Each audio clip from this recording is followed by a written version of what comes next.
দর্শক বন্ধুরা, এখন আমরা যাচ্ছি বালির বুকিত যে পেনিনসুলা আছে এর দক্ষিণ পূর্ব উপকূলে অবস্থিত। এই জায়গাটার নাম হচ্ছে নুজা দোয়া। একটি বিলাসবহুল রিসোর্ট শহর যা তার অত্যাশ্চর্য সাদা বালির সৈকত এবং অভিজাত হোটেল এবং রিসোর্ট এবং অনেক ওয়াটার স্পোর্টসের জন্য বিখ্যাত। এটা অনেকে বলে থাকেন যে এটা হচ্ছে বালির সবচেয়ে রিচেস্ট এবং লাক্সারিয়াস পার্ট। তো লোভ সামলাতে পারলাম না দেখার জন্যে, তাই চলে এলাম আপনাদেরকে নিয়ে। সঙ্গে থাকুন। এখানে পৌঁছতে প্রায় রাত্র হয়ে গেছে। ওবুদ থেকে আমাদের লেগেছে প্রায় ২ ঘন্টা। আমরা গ্র্যাব যে ট্যাক্সি অ্যাপ্লিকেশন আছে ওখান থেকে আমরা ট্যাক্সি কল করেছিলাম। আমরা দিয়েছি প্রায় $250,000 রুপিয়া, $15-16 মতো এমন।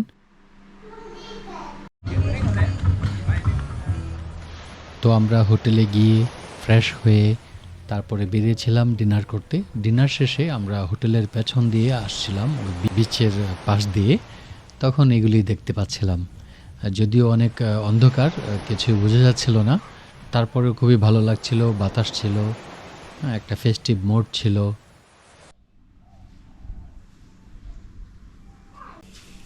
শুভ সকাল সবাইকে। ইন্দোনেশিয়ার নুজা দোয়া থেকে সবাইকে স্বাগতম। আবার আমরা যাচ্ছি নাস্তা করতে। নাস্তার পর আমরা বেরিয়ে যাব। ওখানে অনেক গর্জিয়াস সি বিচ আছে, ওইগুলোর মধ্যে একটা আমরা বেছে নেব।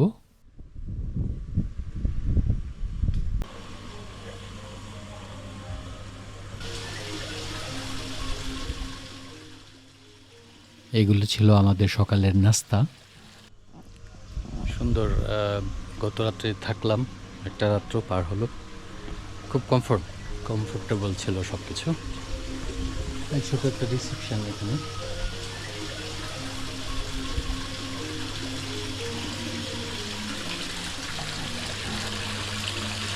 মাছের কাছে গেলেই মাছ হাহা করে এখানে আসে, মনে হয় যে খাবার দিতে।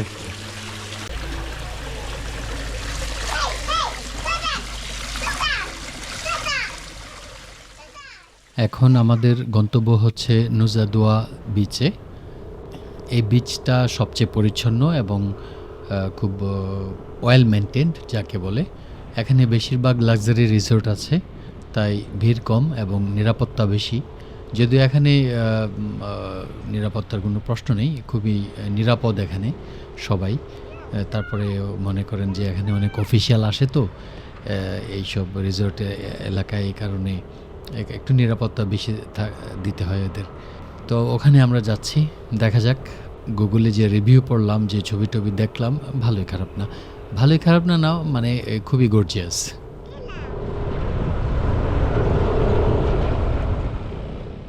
নুজা পিনাদার রাস্তাঘাট আর এখানকার রাস্তাঘাট মানে আকাশ পাতাল, দিন রাত তফাত।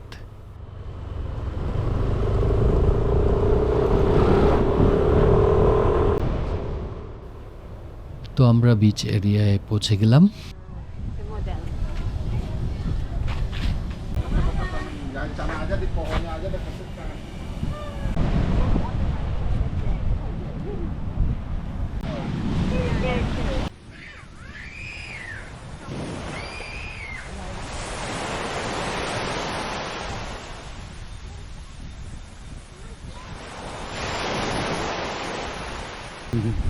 স্কোয়েলকে খাবার খাওয়া।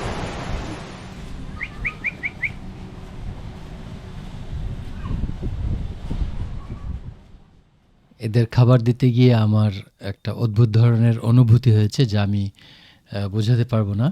এরা এত চঞ্চল আমি বাংলাদেশে দেখেছি। বাংলাদেশের প্রায় সব শহর কিংবা গ্রামে আপনি কাঠবেড়ালি দেখতে পারবেন, কিন্তু বাংলাদেশের কাঠবেড়ালিগুলো 3 ডোরা কাঠবেড়ালি। বাংলাদেশের সবুজ প্রকৃতির প্রেমে পড়ে মানুষ যেমন কবি হয়, আর এখানে হয় চিত্রশিল্পী। পূজা অর্চনা চলছে।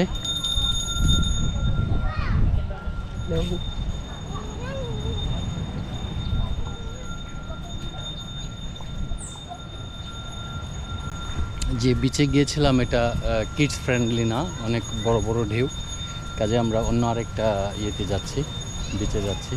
এখানে সব লাল পতাকা, মানে এখানে সাঁতার কাটা যাবে না। তো সামান্য দূরে একটা দেখলাম হলুদ পতাকা, মানে এখানে নিউট্রাল করা যাচ্ছে, সাঁতার কাটা যাচ্ছে, ওখানে যাচ্ছে।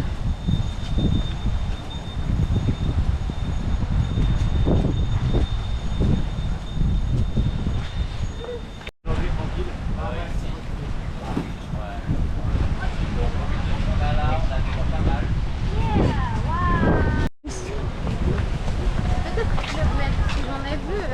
It is Club Med. Peut-être. Pas sûr. এই যে এখানে হলুদ দেখা যাচ্ছে, মানে এখানে মোটামুটি সাঁতার কাটা যায়, কিন্তু ওইদিকে সব দিক দিয়ে লাল পতাকা ছিল, কারণে একটু বড় ছিল। এখানে কিছু যে বাচ্চা কাচ্চারা খেলছে, এখানে বাচ্চাদের জন্য 140,000 রুপিয়া দিয়ে আমরা 2টা সানবেড নিয়েছি ক্লাব মেডের যে রিসোর্ট আছে, ওদের যে প্রাইভেট বিচ আছে ওখানে। তো আমি এখন যাচ্ছি আরেকটা বিচে, যেটা নিয়ে আমি অনেক অপেক্ষায় ছিলাম দেখার জন্য, অনেক স্টাডিও করেছি মোটামুটি। ওটা দেখতে যাচ্ছি। ওটা হচ্ছে এখান থেকে 15 মিনিট দক্ষিণে ড্রাইভে যেতে হয়। এটার নাম হচ্ছে গুনং পায়ং বিচ।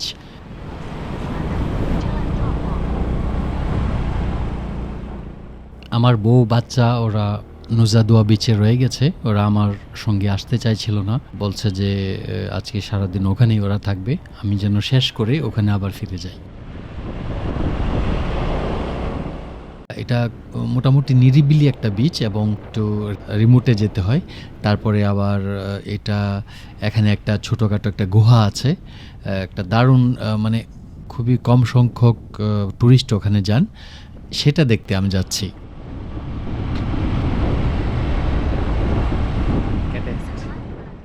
আমার জন্য এই ভ্রমণটা খুবই ইন্টারেস্টিং।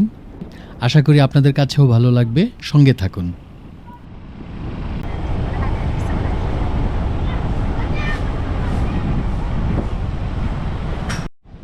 এখানে একটা সুন্দর স্পট আছে। আমি ওই বিচে যখন ছিলাম তখন গুগল ঘেটে দেখতে পারলাম যে এখানে এই সুন্দর জায়গাটা, কাজেই চলে আসলাম। সময় নষ্ট করা তো ঠিক না। যেটা একটা কেভের মতো।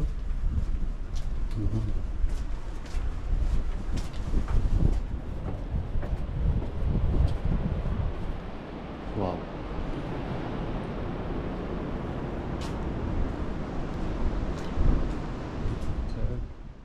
আশ্চর্যজনকভাবে এমপি থিয়েটারটি বিরান পড়ে আছে।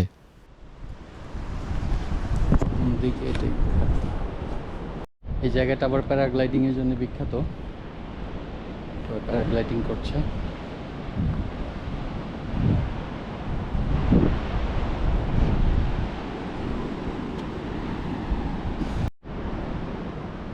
এমপি থিয়েটার মনে হয় প্রোগ্রাম হয় মাঝে মধ্যে। এখানে কোনো গাইড নেই, থাকলে ভালো হতো। খুব নির্জন জায়গা। আর টুরিস্ট বাস আসলো দেখলাম একটা। এইগুলো খুব শক্ত লাইমস্টোন, এইগুলো কেটে এই রাস্তাটা বানানো হয়েছে। অনেকটা নিচে নামতে হয়। যখন আপনি উপরে উঠবেন, উপরে ওঠার তুলনায় নিচে নামতে গেলে ফিজিক্যালি এত এনার্জির প্রয়োজন হয় না, সতর্কতা অবলম্বন করলেই চলে। এই সময়ে যখন আমি নিচে নামছি অনেক কিছু দেখে অনুভব করে তারপরে আমি নিচে নামতে পারছি। এখন তো আমার শাটল নেওয়ার দরকার নেই, কারণ আমি প্রফিট করতে পারছি, আমি এনজয় করতে পারছি পরিবেশটাকে, তো আমি কেন শাটল নেব। খুব সুন্দর, খুব সুন্দর জায়গাটা। রিমোট হওয়াতে লোকজন খুব কম এখানে, হ্যাঁ খুবই কম লোকজন। এই যে শাটল বলতে বলতে চলে এসছে। হ্যাঁ, একটা ভিন্ন ব্যাপার। আপনি যেটা মানে আমি যেটা বলি সবসময় যে গন্তব্যে যাওয়া অবশ্যই মুখ্য, কিন্তু তার আমার জন্যে তারও বেশি গুরুত্বপূর্ণ হচ্ছে যে গন্তব্যে আমি কিভাবে পৌঁছলাম, গন্তব্যে আমি কিভাবে গেলাম, কতটুকু উপভোগ করলাম। হ্যাঁ, এটা আমার জন্য খুবই খুবই খুবই প্রয়োজনীয়।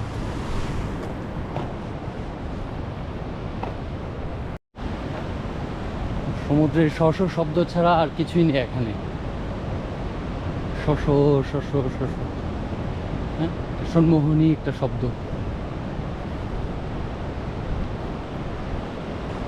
বিচ, এটা হচ্ছে বিচ।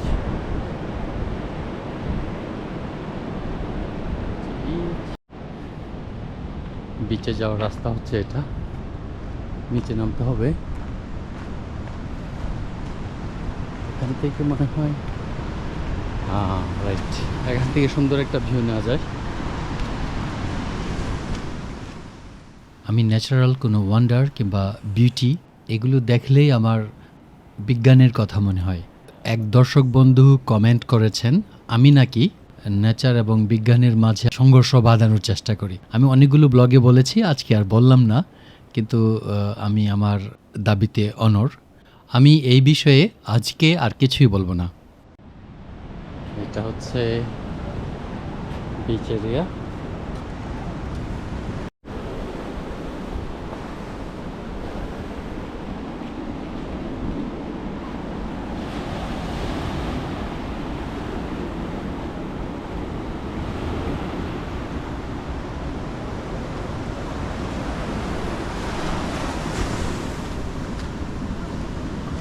চলে এসছি প্রায়, এখন আমার বামে যেতে হবে।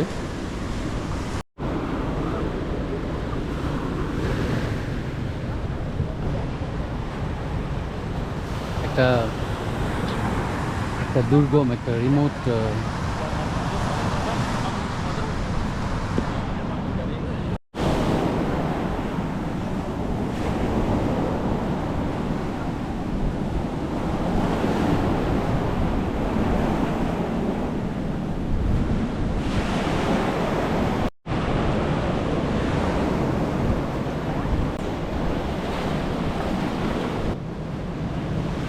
It's wonderful. ওকে, আমি পেয়েছি, এটা এই জায়গা। যাক, এই ক্যাবটা খুঁজে পাওয়াতে মনে করেন যে খুবই ভালো লাগছে।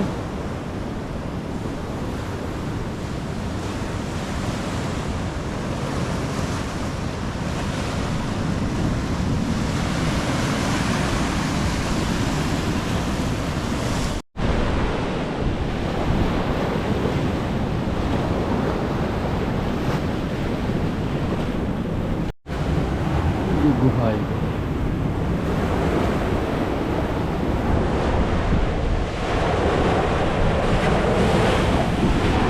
কাঁকড়া,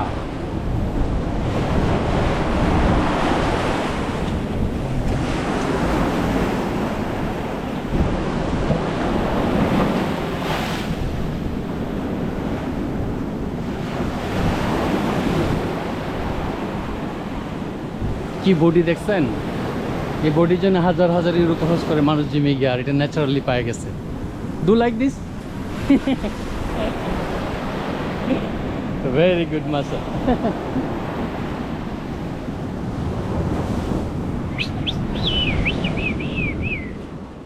এই অপার্থিব গুণংপায়ং বিচ আকস্মিক কিংবা ঝটিকা সফর শেষে আমি এখন ফিরে যাচ্ছি, এবং কথা দিয়ে এসেছি আমি আবার ফিরে আসবো এখানে এবং সারা দিন কাটাবো।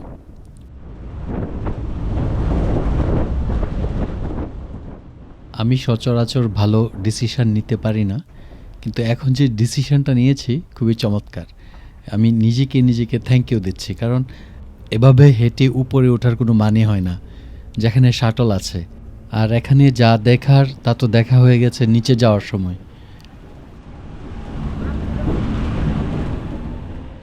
শাটল আমাকে রিসিপশন পর্যন্ত নিয়ে যাবে। টিকিট মূল্য হচ্ছে 25,000 রুপায়া। এই মুহূর্তে আমি আছি এখানে এমপি থিয়েটারের কাছে, আর যাব নুজাদুয়া বিচে। মোটর বাইকে 15 থেকে 20 মিনিটের রাস্তা। এটা যেহেতু রিমোট এরিয়া, এই কারণে আমি ওই যে গোজেক অ্যাপ্লিকেশান থেকে যে শেয়ার রাইড করেছিলাম, ওটা ওনার নাম মুস্তাফা, ওকে বলেছিলাম যে তুমি এখানে বসো, ঘন্টাখানেকের মধ্যে আমি ফিরে আসব, তারপরে তোমাকে আমি তোমার ফেয়ার যা হয় তা থেকে আমি আরও 25,000 রুপায়া বেশি দেব। তারপরে সে বসে আছে, কিন্তু আমার 1 ঘন্টা লাগেনি, 45 মিনিটের মধ্যেই আমার হয়ে গেছে। এই মুস্তাফাকে দিয়ে আমি আবার ওখানে ফিরে যাচ্ছি। তার মানে কয়েক ঘন্টার ব্যবধানে আমি 2টা ভালো ডিসিশন নিয়েছি। বৃষ্টির আভাস আছে এখন, আমাদের সব কিছু গুছিয়ে চলে যেতে হবে। এখানে বৃষ্টি বাদলার কোনো গ্যারান্টি নেই।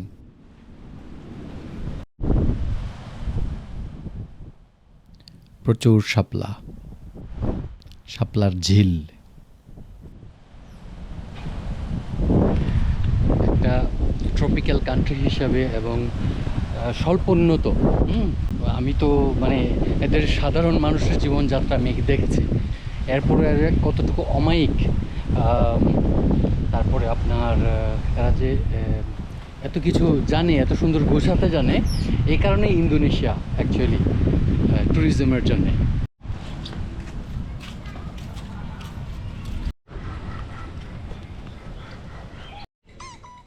এইসব আশেপাশে সব জায়গা হচ্ছে গ্র্যান্ড হায়াত হোটেলের। এরা মনে করেন যে এখানে রিসোর্ট বানিয়েছে, এখানে হোটেল বানিয়েছে, এখানে এইসব ছোট ছোট সুভিনিরের দোকান বসবে খোলা, এগুলি সব ওরা অ্যারেঞ্জ করেছে। সন্ধ্যার দিকে খুব সুন্দর সুন্দর দোকান বসবে এরকম। এগুলি সব গ্র্যান্ড হায়াত হোটেলের রুম। অনেক অনেক অনেক জায়গা নিয়ে ওরা মোটামুটি একটা রাজত্ব বানিয়ে বসেছে এখানে। হ্যাঁ, ব্যবসা হচ্ছে, দেশের সরকারের প্রফিট হচ্ছে, প্রচুর প্রচুর অনেক জায়গা জুড়ে।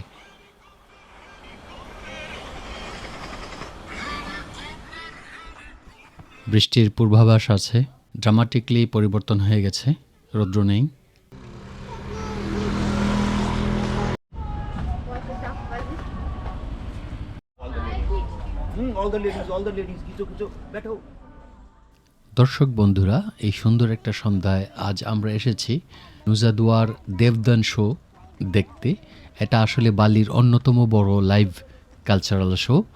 এটা নুজাদুয়া থিয়েটারে হয়, এখানেই হয়, যেখানে আধুনিক থিয়েট্রিক্যাল স্টাইলে ইন্দোনেশিয়ার নানা দ্বীপের নাচ, পোশাক, মিথ, আর্ট, রিলিজিয়ন, ট্র্যাডিশন সব মিক্স করে উপস্থাপন করা হয়। খুবই ফেমাস একটা শো, ওয়ার্ল্ড ক্লাস শো বললো দেবদান।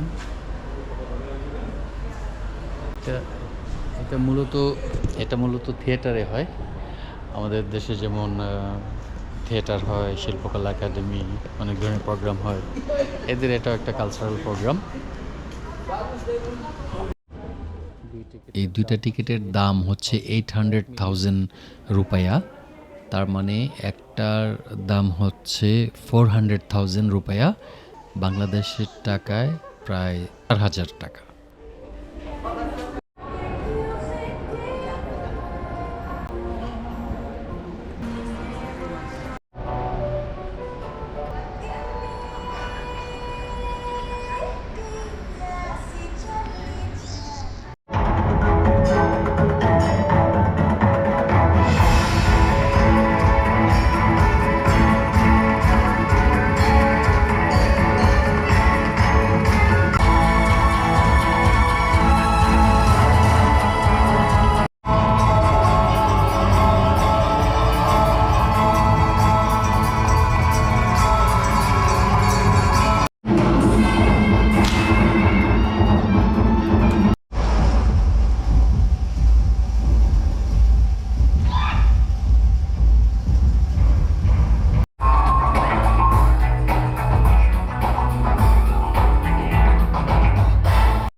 বহু বছর পরে একটা শো দেখলাম।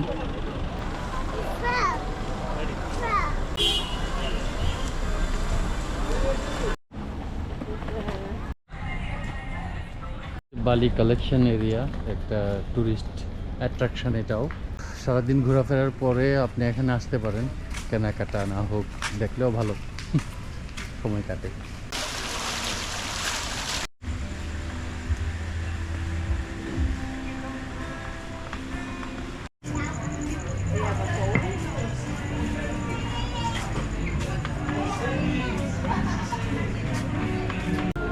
আইসক্রিম কিনতে লাইনে দাঁড়াইছি। তো যে শো দেবদান যে শোটা, এই শোটা হচ্ছে যে সাউন্ড সিস্টেম, কালার, তারপরে আপনার কাস্টিউম, তারপরে আপনার ডাইরেকশন, উইদাউট ফল্ট, কোনো ফল্ট ছিল না, নিখুঁত, খুব সুন্দর, খুব সুন্দর। এই শোতে শুধু বালি নয়, জাভা, সুমাত্রা, কালিমান্তান, পাপুয়া পর্যন্ত ইন্দোনেশিয়ার বৈচিত্র্য দেখানো হয়েছে। Dance, acrobatics, music, visual effect সব মিলিয়ে উপস্থাপন করা হয়েছে। মানে একঘেয়ে লাগার কোনো উপায়ই নেই। পোশাক আর সেট ডিজাইন অনেক রঙিন ও গ্র্যান্ড। ফটোগ্রাফি কিংবা ভিডিওর জন্য ভিজুয়ালি খুবই আকর্ষণীয়। স্ট্রিক্টলি নিষেধ আছে ভিডিও করার কিংবা ছবি তোলার, কেননা আপনি যখনই মোবাইল বের করবেন দেখবেন কোত্থেকে একটা লেজার মেরে আপনার মোবাইলে মার্ক করছে, মানে নিষেধ করছে যে এখানে ভিডিও করা যাবে না। তারপরে অনেকেই গোপনে অনেকেই ভিডিও ছবি তুলেছেন, তার মাঝে আমিও একজন। সাধারণত 90 মিনিটের একটা শো, এটা সন্ধ্যায় হয়। যারা ইন্দোনেশিয়ার সংস্কৃতি একসাথে ঝলমলে উপায়ে দেখতে চান কিন্তু সময় কম, তাদের জন্য খুবই উপযুক্ত একটা প্রোগ্রাম এটা। হ্যাঁ, পরিবার, তারপরে কাপল, তারপরে ট্যুরিস্ট সবাই এনজয় করতে পারে এই প্রোগ্রাম, কারণ শোটা ভিজুয়াল এবং মিউজিক বেসড, ভাষার বাধা নেই এখানে। টিকিটের দাম কিছুটা বেশি, প্রায় 40 থেকে 60 ইউএস ডলার মাথা পিছু। তবে আমার মতে শোয়ের গ্র্যান্ড স্কেল এবং প্রোডাকশনের জন্য এটা ভ্যালু ফর মানি।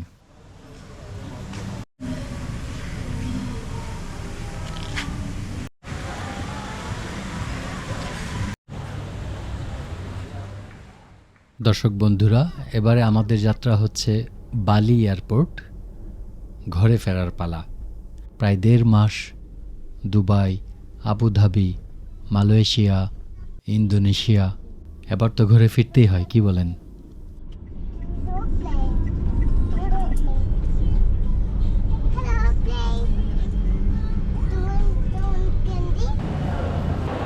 এটা হচ্ছে বালি এয়ারপোর্ট।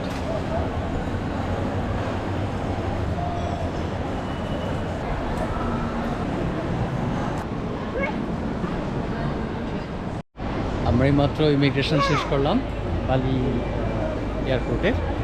এখন আমরা ফ্লাইটের অপেক্ষায় আছি। খুব সাজানো গোছানো, মানে ওদের কালচার অনুযায়ী খুবই সাজানো গোছানো। আমরা মালয়েশিয়া থেকে ইন্দোনেশিয়া এসেছিলাম সুরাবায়া এয়ারপোর্ট দিয়ে, কিন্তু বালি এয়ারপোর্ট যে এত উন্নত এবং বড় স্পেস আমার ধারণা ছিল না আসলে।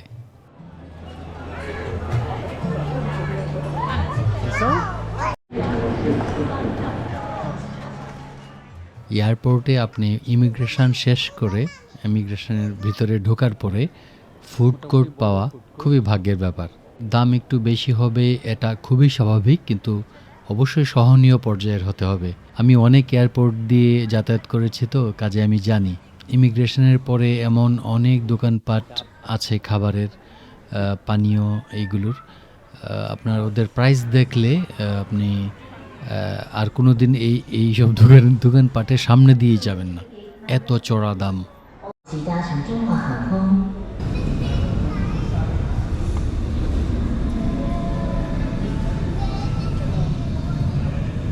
যারা আমাদের এই ভ্রমণগুলো ফলো করেছেন তারা জানেন যে প্রায় 1.5 মাস যাবৎ আমরা দুবাই, আবুধাবি, মালয়েশিয়া, ইন্দোনেশিয়ার প্রত্যন্ত অঞ্চল, বিভিন্ন জায়গা ঘুরেছি। আপনারা আমাদের সঙ্গে থেকেছেন, উৎসাহ দিয়েছেন, এজন্য সবাইকে অসংখ্য ধন্যবাদ। অনেকে অনেক কিছু জানতে চেয়েছেন, আমি আস্তে আস্তে উত্তর দেব।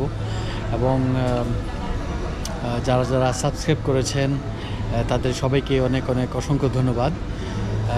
তা আমাদের আমরা এখন আমরা আজকে এখন বাজে হচ্ছে 15টা 21, মানে 3টা 21। আমাদের ফ্লাইট হচ্ছে 5টায়, আমরা 5টায় আমাদের ফ্লাইট হচ্ছে কুয়ালালামপুরে আমরা এক রাত্র থাকবো, তারপরে আমরা প্যারিসে ফ্লাই করব ইনশাল্লাহ। এর মধ্যে একটু ঘোরাঘুরি হলে অবশ্যই আপনারা দেখবেন। আশা করি ভিডিওগুলো আপনাদের খুবই ভালো লেগেছে কিংবা ভালো লাগবে যারা এখনও দেখেননি। আবারও সবাইকে অসংখ্য ধন্যবাদ, আপনারা আছেন বলেই আমি ভিডিও করার সাহস পাই। তো সঙ্গে থাকুন, কথা হবে আবারও। ওই টু কুয়ালালামপুর, হ্যাঁ কুয়ালালামপুর, ইয়েস।